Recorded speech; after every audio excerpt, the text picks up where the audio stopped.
नमस्कार, स्वागत है आपका न्यूज 18 पर। मैं हूं आपके साथ अनामिका सिंह उत्तराखंड से। उत्तराखंड चुनाव को लेकर बड़ी खबर यह है कि अब पीएम मोदी यहां पर चुनाव प्रचार के लिए वर्चुअल माध्यम के साथ साथ फिजिकली भी उत्तराखंड के दौरे पर आ सकते हैं। अब तक की मिली जानकारी के मुताबिक ये बताया जा रहा है कि पीएम मोदी 10 फरवरी को देवभूमि आ सकते हैं। 10 फरवरी को पीएम मोदी अल्मोड़ा के साथ साथ गढ़वाल में भी एक रैली कर सकते हैं। इसके लिए तैयारियां जोरों पर है। हालांकि इसके पहले खराब मौसम के कारण रद्द हुई पीएम के अल्मोड़ा लोकसभा क्षेत्र की वर्चुअल रैली के बाद बीजेपी ने अब पीएम की वर्चुअल रैलियों को शेड्यूल किया है। अब पीएम मोदी 7 फरवरी, 8 फरवरी, 9 और 11 फरवरी को वर्चुअल रैलियां करेंगे। 7 फरवरी को हरिद्वार लोकसभा की 14 विधानसभा सीटों से वर्चुअल रैली की शुरुआत की जाएगी। इसी दिन बीजेपी अपना घोषणा पत्र भी जारी करेगी। 7 तारीख को प्रधानमंत्री जी का वर्चुअल रैली है। वो लगभग दोपहर में 12 बजे शुरू होगा और वो हरिद्वार लोकसभा क्षेत्र में होगा और हर लोकसभा क्षेत्र में कम से कम हम 5 जगह पर ये एलईडी स्क्रीन लगा के जो चुनाव आयोग का अनुमति है, नियम है 1000 लोगों का इकट्ठा करने के लिए, ऐसे एक एक विधानसभा में 4-5 जगह ऐसे बड़े बड़े स्क्रीन भी लगाते हैं। इन दिनों उत्तराखंड में मौसम ने नेताओं का खेल बिगाड़ा हुआ है। जहां पर मैदानी इलाकों में जोरों की बारिश हो रही है तो वहीं पहाड़ों पर बर्फबारी हो रही है। उत्तराखंड के भी कई हिस्से ऐसे हैं जहां पर जोरदार तरीके से इलाके जो है वो बर्फ से ढक गए हैं। अगर बात की जाए तो बारिश के बीच भी सीएम धामी का जो तूफानी चुनाव प्रचार अभियान है वो जारी है। सीएम पुष्कर धामी आज अपने विधानसभा क्षेत्र खटीमा में है, जहां वो छाता लेकर डोर टू डोर प्रचार अभियान पर निकले हैं और लोगों के साथ जनसंपर्क कर रही हैं। सीएम धामी ने घर घर जाकर लोगों से मुलाकात की और बीजेपी को वोट देने की अपील की है।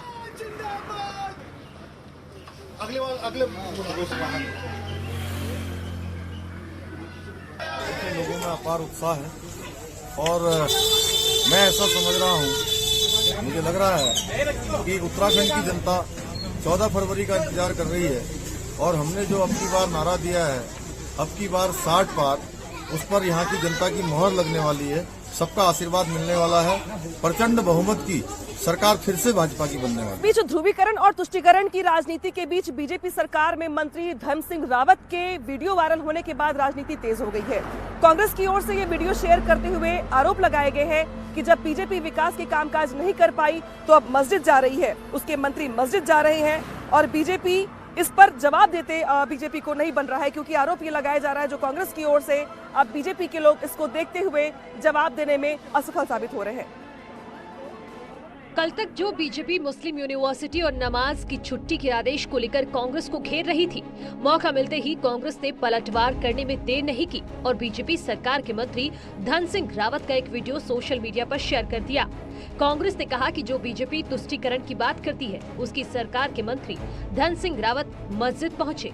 कांग्रेस का कहना है कि बीजेपी विकास तो नहीं कर पाई, इसीलिए वोट के लिए मंत्री जी को मस्जिद जाना पड़ रहा है। कि भारतीय जनता पार्टी को ये भली भांति पता है कि विकास के मुद्दे पर वो कभी चुनाव नहीं जीत सकती और किसी राज्य में नहीं जीत सकती। इसलिए चुनाव आते आते वो हिंदू, मुसलमान और शमशान कब्रिस्तान पर आ जाते हैं। लेकिन आज जो सोशल मीडिया पर सरकार में मंत्री धन सिंह रावत का वीडियो वायरल हो रहा है, जिसमें वो मस्जिद में शीश नवाते हुए दिखाई पड़ रहे हैं, ऐसे में मुझे लगता है भारतीय जनता पार्टी का चाल चरित्र चेहरा आज सबके सामने उजागर हो गया। सोशल मीडिया पर वायरल हो रहा ये वीडियो पुराना बताया जा रहा है, लेकिन चुनाव से ऐन पहले कांग्रेस ने वीडियो जारी करके बीजेपी को बैकफुट पर ला दिया है और संघ संगठन और सरकार में पैठ रखने वाले मंत्री धन सिंह के वीडियो पर बीजेपी से जवाब देते नहीं बन रहा और बीजेपी इसे व्यक्तिगत मामला बता रही है। कांग्रेस कह रही है कि आप यहाँ जा रहे हैं, आप वहाँ जा रहे हैं। देखिए, व्यक्तिगत तौर पर मंदिर, मस्जिद, गुरुद्वारे, चर्च, कौन कहाँ जा रहा है, वो उसकी आजादी है। धन सिंह रावत श्रीनगर से विधायक है, सरकार में मंत्री हैं और फिर इसी सीट पर एक बार फिर से उम्मीदवार है। खास बात तो ये है कि गढ़वाल का सेंटर कहे जाने वाले श्रीनगर में उनके लिए चुनौती कांग्रेस प्रदेश अध्यक्ष गणेश गोदियाल है। ऐसे में चुनाव से 10 दिन पहले सामने आए वीडियो ने बीजेपी के लिए बड़े सवाल खड़े कर दिए हैं। सुनिए नवप्रभात के साथ दीपांकर भट्ट, न्यूज 18 देहरादून। शनिवार को कांग्रेस नेता राहुल गांधी अपने उत्तराखंड दौरे पर रहेंगे। राहुल गांधी अपने उत्तराखंड दौरे के दौरान किच्छा और हरिद्वार में जाकर चुनाव प्रचार करेंगे और लोगों से वोटों की अपील करेंगे। राहुल गांधी शनिवार को 11:30 बजे पंतनगर एयरपोर्ट पहुंचेंगे, जिसके बाद दोपहर 12 बजे वो किच्छा में किसानों के साथ मीटिंग करेंगे। शाम 4 बजे हरिद्वार के नेहरू यूथ सेंटर में वर्चुअल रैली करेंगे। वहीं शाम 5:30 बजे हरिद्वार में गंगा आरती में भी राहुल गांधी के शामिल होने की पूरी संभावना है।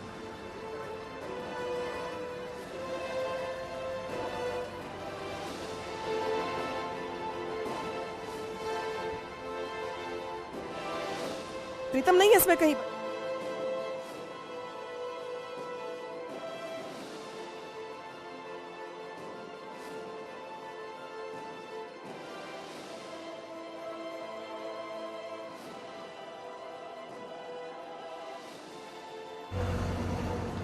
राहुल गांधी उत्तराखंड के दौरे पर आ रहे हैं, लिहाजा कांग्रेस कार्यकर्ताओं में जबरदस्त उत्साह है।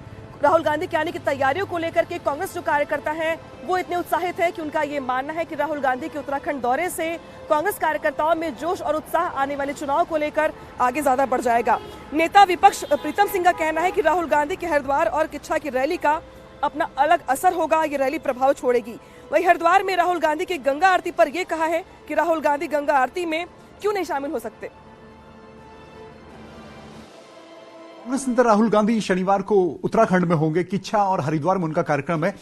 क्या राहुल गांधी प्रभाव छोड़ पाएंगे? हमारे साथ कांग्रेस के नेता विपक्ष प्रीतम सिंह है। सर, राहुल गांधी एक बार फिर से आ रहे हैं और आपको लगता है देहरादून में जिस तरह की रैली हुई थी वैसे ही मैसेज एक बार फिर से रहेगा?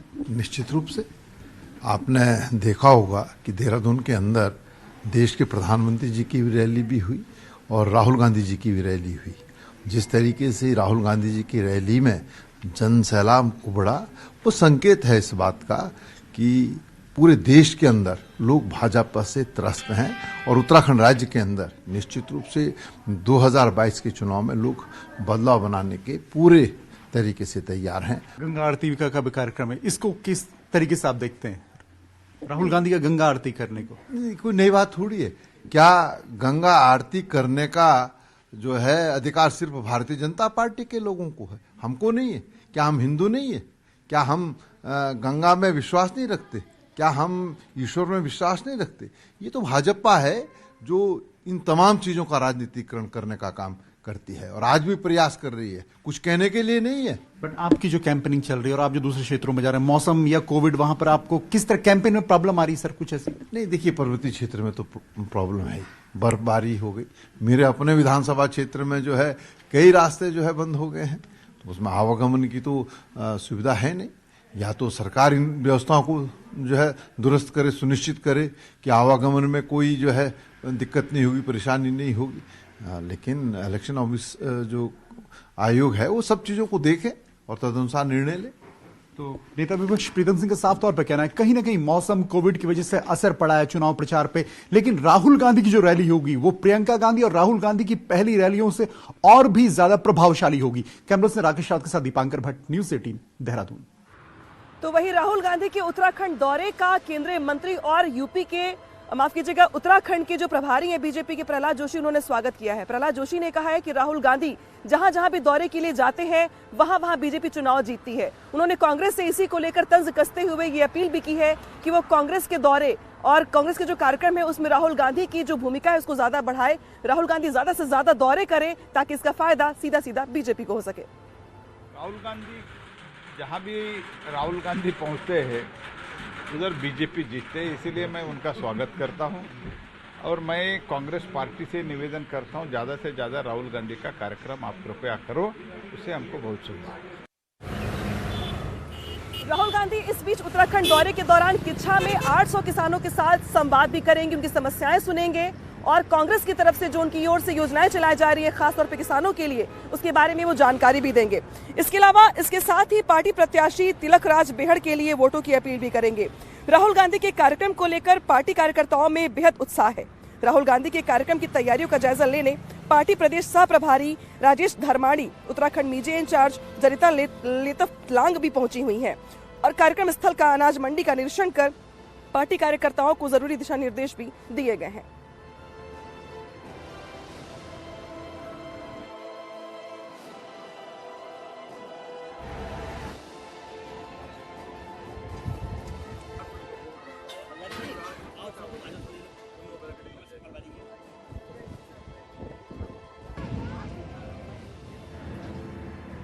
उधमनगर की किच्छा सीट पर एक बार फिर से मुकाबला बेहद दिलचस्प हो चला है, क्योंकि पुराने 15 सालों के धुर विरोधी एक बार फिर से आमने सामने आ गए हैं। दोनों ही प्रत्याशियों की ओर से जोर शोर से प्रचार किया जा रहा है। ये और बात है कि जुबानी हमले भी इस बीच थम नहीं रहे हैं।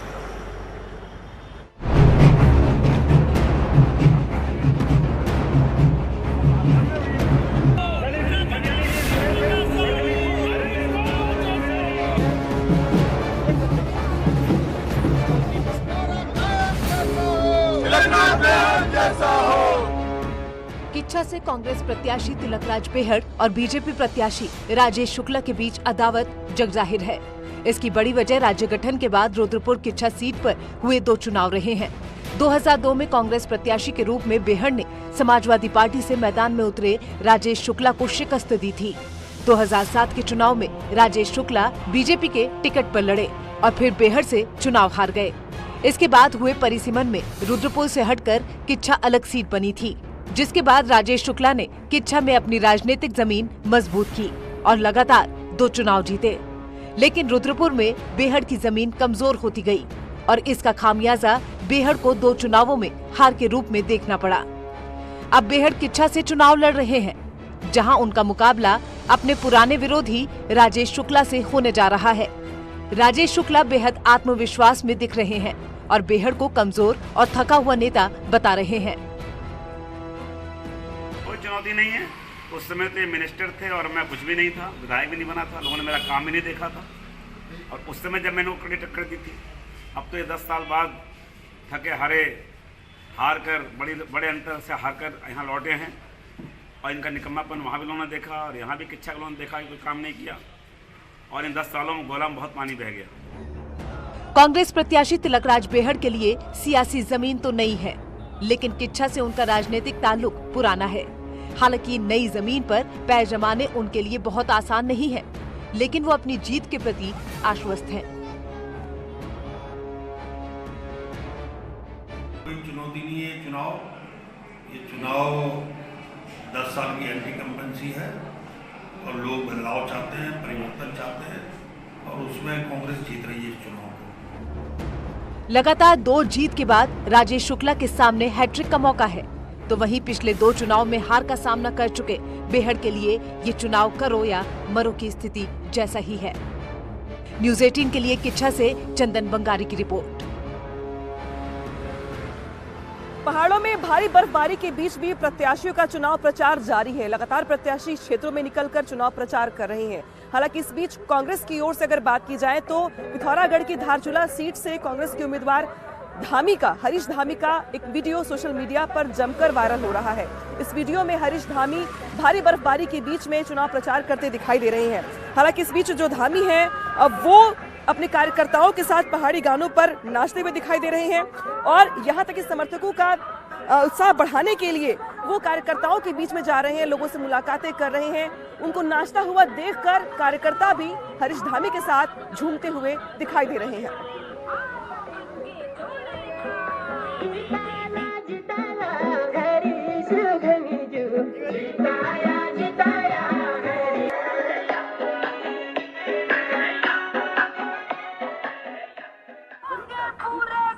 टिहरी जिले में भी लगातार भारी बारिश और बर्फबारी के बीच में प्रत्याशियों का चुनाव प्रचार जोरों पर चल रहा है। सबसे बड़ी बात यह कि भारी बर्फबारी के बीच बहुत सारे रास्ते ब्लॉक हो गए हैं, लेकिन बावजूद इसके कार्यकर्ताओं का साथ ही प्रत्याशियों का जोश चरम पर है और इस बर्फबारी के बीच में भी लगातार चुनाव प्रचार कर रहे हैं और घर घर जाकर जनसंपर्क में जुटे हुए हैं।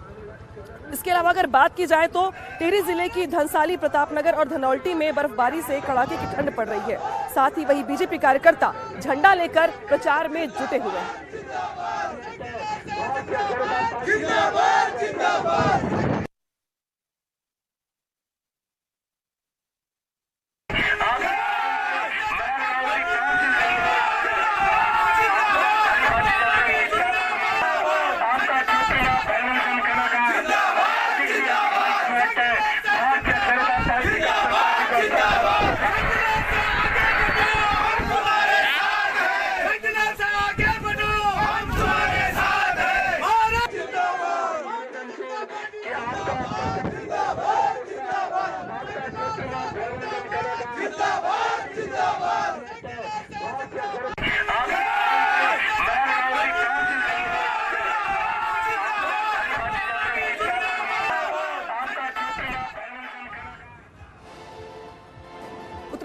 हमारी खास पेशकश में वक्त है छोटे से ब्रेक का। ब्रेक के बाद जब वापस आएंगे तो दिखाएंगे आपको कुछ और खबरें। बने रहिए हमारे साथ। सबसे बड़ा राजनीतिक इंटरव्यू, यूपी चुनाव के लिए क्या है सीएम योगी की तैयारी और रणनीति। गोरखपुर से नामांकन के बाद योगी आदित्यनाथ से editor in chief Rahul Joshi की सुपर एक्सक्लूसिव बातचीत। देखिए राजनीति। टिकट वितरण में अच्छे लोगों का चुनाव किया। प्रयागराज से कैबिनेट मंत्री सिद्धार्थ नाथ सिंह कल करेंगे नामांकन। शहर में पश्चिमी विधानसभा सीट से भरेंगे पर्चा। रायबरेली से अदिति सिंह ने किया नामांकन। प्रियंका गांधी पर लगाया उत्पीड़न का आरोप, साथ ही प्रचंड बहुमत से जीत का भरोसा। केशव मौर्य के खिलाफ चुनाव लड़ेंगी पल्लवी पटेल। डिप्टी सीएम केशव मौर्य के खिलाफ गठबंधन ने पल्लवी पटेल को उतारा। लखनऊ में आज ब्रिजेश पाठक ने भरा पर्चा। लखनऊ की कैंट सीट से लड़ेंगे चुनाव। लखनऊ में अपने नामांकन से पहले यूपी के कानून मंत्री ब्रिजेश पाठक ने कालीबाड़ी मंदिर में दर्शन पूजन किए। भगवान से जीत का मांगा आशीर्वाद। लखनऊ के फाजिल नगर से स्वामी प्रसाद मौर्य को टिकट। सरोजनी नगर से पूर्व मंत्री अभिषेक मिश्रा को टिकट। मैनपुरी की करहल विधानसभा सीट पर कांग्रेस ने किया अखिलेश यादव का समर्थन। पार्टी उम्मीदवार ने नहीं कराया नामांकन। कल दादरी और नोएडा आएंगे सपा मुखिया अखिलेश यादव। एसपी की चुनाव यात्रा को देंगे धार। सचिन पायलट ने वित्त मंत्री निर्मला सीतारमण पर साधा निशाना। कहा बजट में राजस्थान के लिए कुछ नहीं। मेरठ में एसपी आरएलडी गठबंधन के उम्मीदवार रफीक अंसारी का विवादित बयान। सरकार पर साधा निशाना। कहा पिछले 5 सालों से बीजेपी ने हिंदू गर्दी मचाई। प्रतापगढ़ में सपा प्रत्याशी गुलशन यादव का वीडियो वायरल। राजा भैया के लिए अभद्र भाषा का इस्तेमाल करते आए नजर। शाहजहांपुर में कैबिनेट मंत्री सुरेश खन्ना ने अनोखे अंदाज में की वोट अपील। माइक पर गाना गाकर मांगे वोट। आरएलडी प्रमुख जयंत चौधरी की फिसली जुबान। भारतीय जनता पार्टी हमेशा पूरे 2017 में योगी जी की सरकार आती है, उसके बाद से प्रदेश में एक भी सांप्रदायिक दंगा नहीं हुआ है। एक विधानसभा सीट का हाल बताएंगे आपको। उन्नाव की दलित बेटी की लड़ाई प्रियंका गांधी जी ने सड़क पर लड़ी है। आप यहाँ पे देख लीजिए, जो मेट्रो आई है समाजवादी की देन है। गाजियाबाद में जो मेट्रो समाजवादी की देन है। लखनऊ में जो मेट्रो समाजवादी की देन है। मौका आपको भी मिलेगा। हमने जो कहा सो करके दिखा। सबसे बड़ा शो, मेगा शो चुनावी एक्सप्रेस, अब से रोजाना रात 8 बजे आप जरूर देखिए न्यूज़ 18 यूपी उत्तराखंड पर।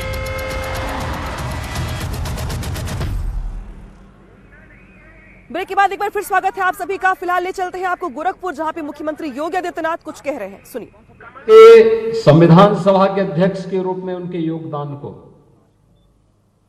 और संविधान सभा के अध्यक्ष के बाद जब भारत के राष्ट्रपति बने, होता है व्यक्ति जब एक स्टेज पे पहुंचता है तो उसके बाद वह अपनों से थोड़ा दूर हटने का प्रयास करता है। अपनी पहचान को फिर वही छुपाने का प्रयास करता है। और उस समय एक प्रकरण आया था जिसमें सरकार चाहती थी कि राष्ट्रपति वहां न जाएं, और वह था सोमनाथ मंदिर के पुनरुद्धार के कार्यक्रम को लेकर के। उस समय प्रधानमंत्री जवाहरलाल नेहरू जी नहीं चाहते थे कि राष्ट्रपति वहां जाए, लेकिन डॉक्टर राजेंद्र प्रसाद जी के सामने जब ये सरकार का प्रस्ताव पहुंचा, उन्होंने कहा ये कैसे हो सकता है। सोमनाथ का मंदिर हजारों वर्षों से हिंदुओं की आस्था का केंद्र बिंदु है, और इसलिए मैं न जाऊं कि वो हिंदुओं का है। मैं भारत का राष्ट्रपति हूं, भारत की आस्था का सम्मान करना मेरा दायित्व बनता है। मैं इस कार्यक्रम में जरूर जाऊंगा।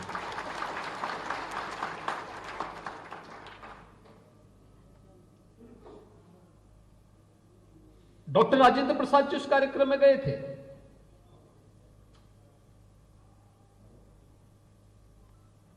इस देश के अंदर लोग ये मानते थे, प्रधानमंत्री के रूप में अपना छोटा ही कार्यकाल था, लेकिन अस्मरणीय बना दिया था शास्त्री जी ने। याद करिए, एक तरफ पाकिस्तान का हमला 1962 में भारत और चीन के युद्ध के बाद पाकिस्तान उस अवसर की तलाश में था कि भारत को कमजोर करके हम भारत को कैसे परास्त करें। उसने हमला किया।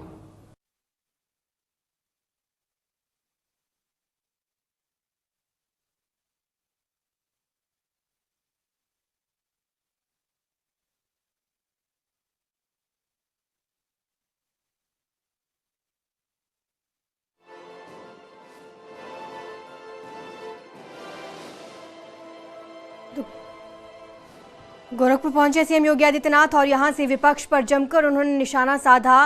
उन्होंने कहा कि देश हित में कार्य करने वालों के साथ हैं हम, साथ ही हमारी सरकार में माफियाओं का पलायन हुआ है। ये कहना है योगी आदित्यनाथ का, विपक्ष पर जमकर बरसते हुए नजर आए।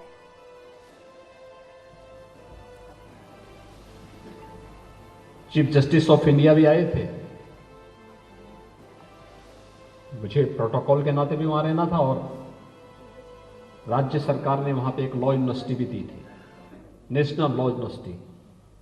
तो मैंने वहां पर एक ही प्रस्ताव दिया, मैंने कहा देखिए लॉ यूनिवर्सिटी के लिए जितना पैसा लगेगा, जमीन लगेगी, सब राज्य सरकार देगी। इसका नामकरण डॉक्टर राजेंद्र प्रसाद जी के नाम पर रहना चाहिए।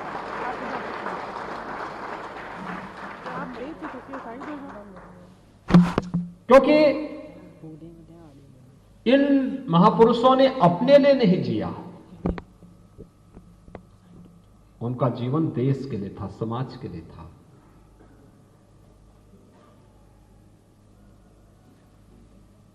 देश जब इस देश की आजादी को, इस देश के लोकतंत्र को बंधक बनाया जा रहा था, तब बिहार के गांव से निकले थे जयप्रकाश सिंह। जयप्रकाश नारायण ने उस समय देश के लोकतंत्र को बचाने के लिए, तानाशाही को समाप्त करने के लिए, पूरे देश के अंदर लोकतांत्रिक तरीके से जिस प्रकार के आंदोलन को आगे बढ़ाया था, इस देश का लोकतंत्र बच पाया था। ये जिन महापुरुषों का नाम मैंने आपके सामने लिया, क्या इसमें से किसी व्यक्ति ने अपने परिवार के बारे में कुछ किया? जो कुछ भी किया देश के लिए किया, आने वाली पीढ़ी के भविष्य के लिए किया, इस राष्ट्र के लिए किया। और उसी का परिणाम है कि इन महापुरुषों का नाम देश में हमेशा के लिए अमर हो गया। किसी व्यक्ति, किसी पार्टी, किसी सरकार के नाम लेने देने से नहीं, ये जनमानस के श्वास श्वास में नाम बसते हैं। हर व्यक्ति श्रद्धा और सम्मान के साथ इन नामों को लेकर के आगे बढ़ता है। और हमेशा हमें, जब भी हम अच्छा नाम लेकर के चलेंगे, तुम्हारी परंपरा यशस्वी होगी। जब भी हम बुरा लेकर के चलेंगे तो दुर्गति प्राप्त करेंगे। आपने देखा होगा रामायण के उसमें भी इस प्रकार की चीजें आती हैं। जो राम का नाम लेकर के चलता है, ये महत्व नहीं कि कहां जन्म लिया है, और चाहे वह हनुमान हो या वाल्मीकि हो, यशस्वी हो गए। लेकिन जिसने भी रावण का सानिध्य प्राप्त किया, और भले ही कहीं पैदा हुआ हो, वह मारीच जैसा व्यक्ति रहा हो या ताड़का और सुरपंखा रही हो, उनको दुर्गति ही प्राप्त करनी पड़ी थी। और इसलिए हमेशा हम अच्छी दिशा में आगे बढ़े। एक सकारात्मक पहल, जो बात यहां पर हुई है, उत्तर प्रदेश, आप सभी प्रबुद्ध हैं, जागरूक हैं। आबादी के हिसाब से उत्तर प्रदेश देश की सबसे बड़ी आबादी का राज्य है, और सबसे बड़ी आबादी के इस राज्य में उत्तर प्रदेश की अर्थव्यवस्था छठी अर्थव्यवस्था मानी जाती थी। आज उत्तर प्रदेश पिछले 5 वर्ष के दौरान हम लोगों ने जो प्रयास किए हैं, इस 5 वर्ष की इस यात्रा में भले ही हमारे 2 साल केवल कोरोना महामारी से जूझते हुए व्यतीत हुए, लेकिन तब भी हम उत्तर प्रदेश की अर्थव्यवस्था को आज 6 नंबर से लेकर के आज नंबर 2 पर लेके आ गए। देश के अंदर उत्तर प्रदेश नंबर 2 की अर्थव्यवस्था बन चुका है, और सबसे अच्छी अर्थव्यवस्था के रूप में उत्तर प्रदेश आगे बढ़ा है। कोरोना प्रबंधन देश के अंदर सबसे बड़ी आबादी का राज्य होने के बावजूद सबसे अच्छा उत्तर प्रदेश का है। सबसे अधिक टेस्ट, सबसे ज्यादा वैक्सीन, सबसे ज्यादा लोगों को शासन की योजनाओं का लाभ पहुंचाने का कार्य उत्तर प्रदेश कर रहा है। उत्तर प्रदेश के अंदर जिस तेजी के साथ आज राज्य सरकार कार्य कर रही है, और जो स्पीड है, डबल इंजन की सरकार है, प्रधानमंत्री जी का सानिध्य है, उनका सहयोग प्राप्त हो रहा है, उन स्थितियों में आज उत्तर प्रदेश ने जो यात्रा को प्रारंभ किया है, यह अनवरत चलती रहे। उसके लिए सुरक्षा का एक बेहतर वातावरण, कोई मानता था जो ये माफिया जेल के अंदर सड़ रहे हैं, कोई मानता था ये कभी जेल जाएंगे? उनका तो पैरेलल साम्राज्य चलता था। सरकार कोई भी रही हो, उनके साम्राज्य पर कोई हाथ डालने की हिम्मत नहीं करता था, कोई नहीं डालता था। उन्होंने मुझे एक दिन एक सज्जन ने पूछा, उन्होंने कहा कि साहब सरकार का काम विकास होना चाहिए। मैंने कहा देखो भाई, आप समझे नहीं हो भारत को। हमारे यहाँ एक हाथ में शस्त्र है तो एक हाथ में शास्त्र है। अगर विकास चलेगा तो विकास के साथ साथ बुलडोजर भी चलना चाहिए। दोनों का एक दूसरे का संबंध है, दोनों को एक दूसरे से अलग नहीं कर सकते हैं। विकास सज्जनों के लिए है, बुलडोजर दुर्जनों के लिए है।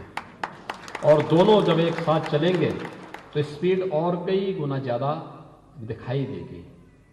और आज वही है पश्चिम के अंदर हुआ। नहीं तो आप देखते हो छोटी छोटी बात को लेकर दंगा होता था, फसाद होता था। मुझे यहाँ गोरखपुर की एक घटना याद है। एक बार यहाँ पे संजोग से कायस्थ परिवार में श्रीवास्तव जी यहाँ कंजर्वेटर फॉरेस्ट थे और एक मोहल्ले में रहते थे। और जिस मोहल्ले में रहते थे तो उससे पहले एक दिन एक विवाद हुआ था, 3-4 दिन पहले। हम लोगों ने बहुत उस समय बड़ा आंदोलन खड़ा किया था। तो वो मेरे पास आए थे मुझे सुबह सुबह बोलने के लिए। कहा साहब इस चक्कर में क्यों पड़ते हैं, सब लोगों को जीने दो, काहे बेकार ये सब कर रहे हैं। मैंने कहा हम कहाँ कर रहे हैं। तो उन्होंने किया था, हम लोगों ने उसका प्रतिकार किया, हमने कार्रवाई करवाई है, कार्रवाई करवा रहे हैं। मैं सांसद था यहाँ का। खैर मैंने उनकी बात सुनी। तो ठीक अगले दिन सुबह सुबह 3 बजे मंदिर में पूजा शुरू होने वाली थी। उनका फोन, संजोग फोन मैंने ही उठाया। उन्होंने कहा मैं फलाना व्यक्ति बोल रहा हूं। मैंने कहा बताएं बताएं आप क्या है। कहा हमारे घर में हमला हो रहा है। मैंने कहा हमला कहां? हाँ। तो मैंने कहा कौन लोग हैं? मैंने कहा कोई गुंडे हैं, अपराधी हैं क्या? कहा नहीं वो सब मुहर्रम का जुलूस निकल रहा है, वो सब हमले कर रहे हैं। तो मैंने कहा आप समझाते क्यों नहीं उन लोगों को? तो उन्होंने कहा कि अरे आप ये समझने वाले लोग हैं क्या? तो मैंने कहा आप तो कल ही मुझे समझाने के लिए आए थे। उन्होंने कहा इस समय कुछ करवाइए पहले। खैर मैंने पुलिस को फोन किया। मैंने कहा देखो जाइए, रोकिए इन लोगों को, और नहीं तो मुझे आना पड़ेगा वहां पे। खैर पुलिस गई, भीड़ को तितर बितर किया। वो अगले दिन सुबह सुबह आए। कहा साहब अब मैं भी आपके साथ जुड़ना चाहता हूं। हमारी एक स्थिति है, जब तक स्वयं पे बीतती नहीं तब तक हम पीड़ा नहीं देखते दूसरों की। और मैं पश्चिम के अंदर इसको बहुत नजदीक से देखता था, क्योंकि संजोग से गोरखपुर एक समय तो सबसे अधिक अपराध का क्षेत्र माना जाता था। गोरखपुर से उभरा। ये मेरे बल अकेले बल पे नहीं था, गोरखपुर के नागरिकों का संबल था, उनका सपोर्ट था, तो मेरे साथ खड़े होते थे। हम लोग सत्ता में नहीं थे तब भी हम लोगों ने गोरखपुर को माफिया राज से मुक्त किया था, अपराध से मुक्त किया था। एक लंबी लड़ाई लड़ी थी और उसका परिणाम था गोरखपुर के बारे में धारणाएं बदली, लोगों ने विकास की तरफ सोचना प्रारंभ किया। आज गोरखपुर में 4 विश्वविद्यालय गोरखपुर में बन रहे हैं। 4 विश्वविद्यालय वाला जिला गोरखपुर है। एम्स गोरखपुर में है। गोरखपुर की एयर कनेक्टिविटी आप देख रहे होंगे हर बड़े महानगर के लिए हो गई है।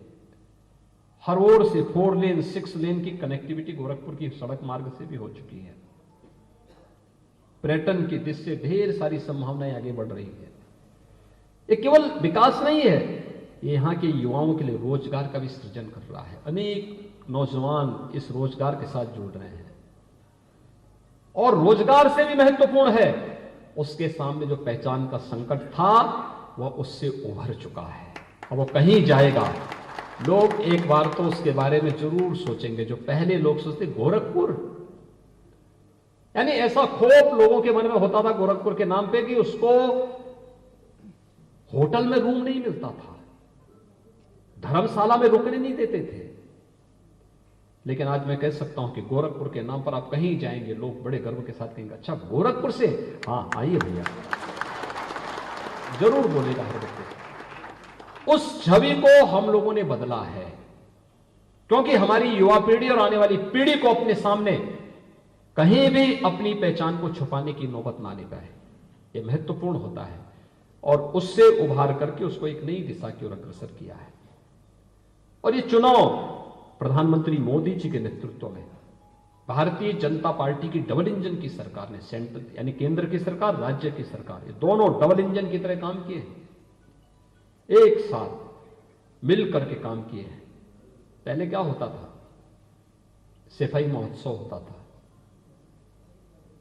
उसमें न राग था, न रंग था, न भाव थी, न भाषा थी। सफाई वालों की समझ में नहीं आता था क्या हो रहा है।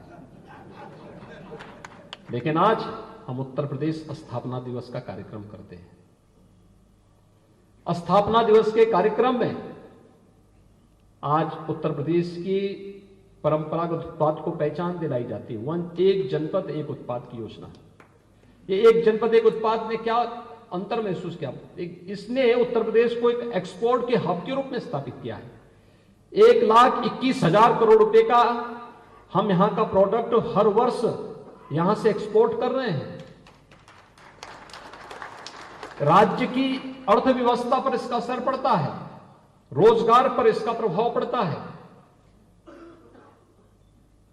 आज हम यहां पर स्थापना दिवस के कार्यक्रम के साथ साथ जब अयोध्या के साथ कार्यक्रम करते हैं तो हर वर्ष दीपोत्सव का कार्यक्रम अयोध्या के साथ जुड़ता है, दीपावली का कार्यक्रम अयोध्या के साथ जुड़ता है। कौन ऐसा भारतीय होगा जिसने अयोध्या की दीपावली के दिन जो अभिभूत न हुआ हो? जब मथुरा वृंदावन का रंगोत्सव मनाया जाता है, कौन ऐसा भारतीय होगा जो उसके साथ अपने भाव न जोड़ता हो? जब काशी का देव दीपावली आता है, हम लोगों ने उस महोत्सव को उसके साथ जोड़ा है। हमने महोत्सव को केवल अपने स्वयं की तुष्टि का माध्यम नहीं बनने दिया। प्रदेश को, हमारे जनपद को एक पहचान मिले उससे। फर्क यही है, वे अपराधियों को संरक्षण देते थे, हम अपराधियों से कायदे से निपटने का काम कर रहे हैं। वे जनता की योजनाओं में लूट खसोट करते थे, हम जनता को योजनाओं का लाभ दे रहे हैं। वे अपने परिवार के लिए जीते थे, हम समाज और प्रदेश के लिए जी रहे हैं। और इसी जीने में अंतर है, इसी कार्य पद्धति में अंतर है और इसी फर्क के साथ जनता के बीच में देना है। गोरखपुर महानगर के अंदर मैं आपको बताऊं, समाजवादी पार्टी की सरकार के समय उत्तर प्रदेश में 5 साल में 18,000 मकान स्वीकृत हुए थे। कितना? 18,000।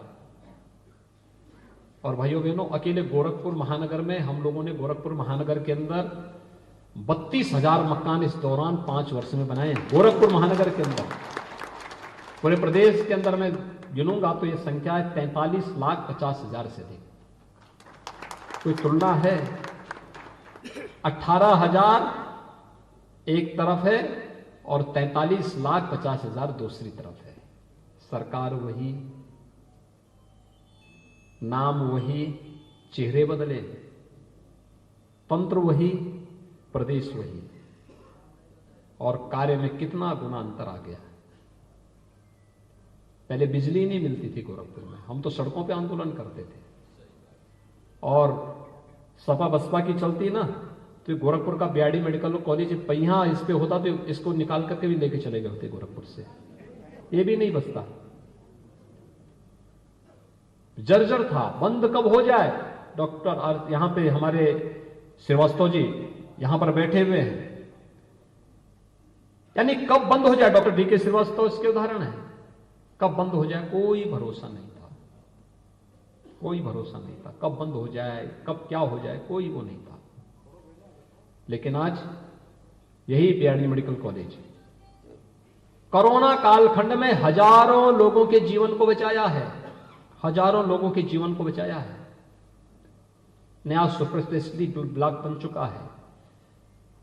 इंसेफ्लाइटिस से मरने वाले 1,500 से 2,000 बच्चों की जान को बचाया है हर वर्ष। आज मौत 0 पे आ गया, 0 पे। इंसेफ्लाइटिस समाप्त। जो काम 50 वर्ष में नहीं हो पाया 5 वर्ष के अंदर कर दिया गया। ये परिवर्तन है। ये परिवर्तन है, ये सुरक्षा का, ये विकास का, गरीब कल्याण का ये कार्य थमना नहीं चाहिए, ये स्पीड और अच्छे ढंग से आगे बढ़नी चाहिए। इस दिशा से एक राष्ट्रीय सोच की सरकार इस प्रदेश के अंदर रहनी ही चाहिए, ये आगे बढ़नी ही चाहिए। यह हर एक जागरूक मतदाता का दायित्व बनता है और उस जागरूकता के अभियान के साथ जोड़ने के लिए आज आप सबने ये कार्यक्रम किया है। मैं आयोजकों को हृदय से धन्यवाद देता हूं और खास तौर पर जो भी हमारे यहाँ पर मेरे ज़्यादातर परिचित हैं, मैं उन सब का हृदय से धन्यवाद करता हूं कि उन्होंने इस कार्यक्रम को यहाँ पर आयोजित किया है। आयोजन मोहल्ले मोहल्ले, वार्ड वार्ड और अलग अलग क्षेत्रों में भी आयोजित करते हुए हम प्रत्येक व्यक्ति को इस अभियान के साथ जोड़ें, क्योंकि जब जनता आगे होती है, समाज आगे होता है, सरकार पीछे होती है, तो वह सही नेतृत्व होता है, तब दिशा सही होती है और स्वावलंबन का नेतृत्व होता है, स्वतःस्फूर्त भाव के साथ चलने वाला नेतृत्व होता है। और मैं चाहता हूं कि चुनाव समाज आगे चले, पार्टियां पीछे उसको फॉलो करें, समाज आगे चले, बताएं ये मुद्दे थे, इन मुद्दों पर ये खरे उतरे हैं, इसलिए हम इसको सपोर्ट कर रहे हैं। और आप देखना एकदम लोकतंत्र की भावना जीवंत होती हुई दिखाई देगी और उस जीवंतता के लिए आप सभी लोग लगेंगे। इस विश्वास के साथ प्राण प्रण से एक एक मोहल्ले में, एक एक वार्ड में जाकर के इस कार्यक्रम को आगे बढ़ाने का कार्य करेंगे। आप लोगों से मैं समय समय पर संवाद बनाऊंगा। आप सबका मैं एक बार फिर से हृदय से धन्यवाद ज्ञापित करता हूं। धन्यवाद। जय हिंद, जय श्री राम। वचन हम सभी को प्राप्त हुआ। महाराज जी आप निश्चित रहे, यहाँ पे जितने हमारे सीएम योगी आदित्यनाथ को आपने सुना, गोरखपुर में पहुंचे हैं सीएम योगी आदित्यनाथ। आज उन्होंने अपना नामांकन भी फाइल किया। इस दौरान अमित शाह उनके साथ मौजूद रहे।